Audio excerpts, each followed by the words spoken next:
ঢাকা আইনজীবী সমিতি কর্তৃক কথিত স্বৈরাচারের দূষণের বিরুদ্ধে যে আন্দোলন শুরু হয়েছে সে আন্দোলনের অংশ হিসেবে আজকের সবার প্রতিবাদ সভা এবং প্রতিবাদ মিছিলের সম্মানিত সভাপতি আমার পিতা জনাব খুরশেদ মিয়া আলম উপস্থিত আছেন।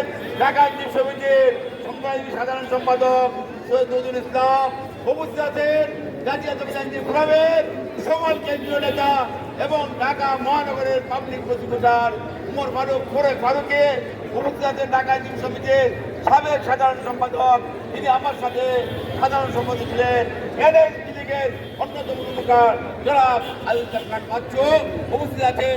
ঢাকা আইনজীবী সমিতির সকল সাধারণ সম্পাদক এবং তিনি আমার সাথে ট্রেজারার ছিলেন যখন আমি সেক্রেটারি ছিলাম, সেই অত্যন্ত সৎ বরিষ্ঠ নেতা খন্দকার হযরত আলী সহ অন্যান্য আইনজীবী ভাই বোনেরা আসসালামু আলাইকুম। আমরা এই স্বৈরাচারের কথিত স্বৈরাচারের বিরুদ্ধে আন্দোলন করে যাচ্ছি। এই আন্দোলন চলবে আগামী জাতীয় নির্বাচন পর্যন্ত। এই আন্দোলন চলবে আগামী 5 বছর। এই দুর্যোগদেরকে আমরা ঢাকা মাঠে দেখতে চাই না।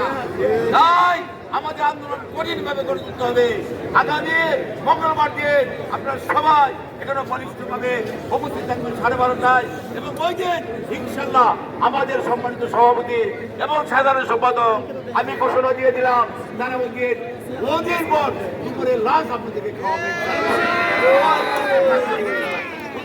খাওয়া আমি খাওয়াবো ইনশাল্লাহ। সবাইকে ধন্যবাদ। আগামী মঙ্গলবার সবাইকে ধন্যবাদ। সবাই ভালো থাকবেন, সুস্থ থাকবেন এবং হাসিনার ফাঁসি কামনা করবেন এই আশাবাদ ব্যক্ত করে সবাইকে ধন্যবাদ জানিয়ে শেষ করছি। আল্লাহ হাফেজ। আসসালামু আলাইকুম।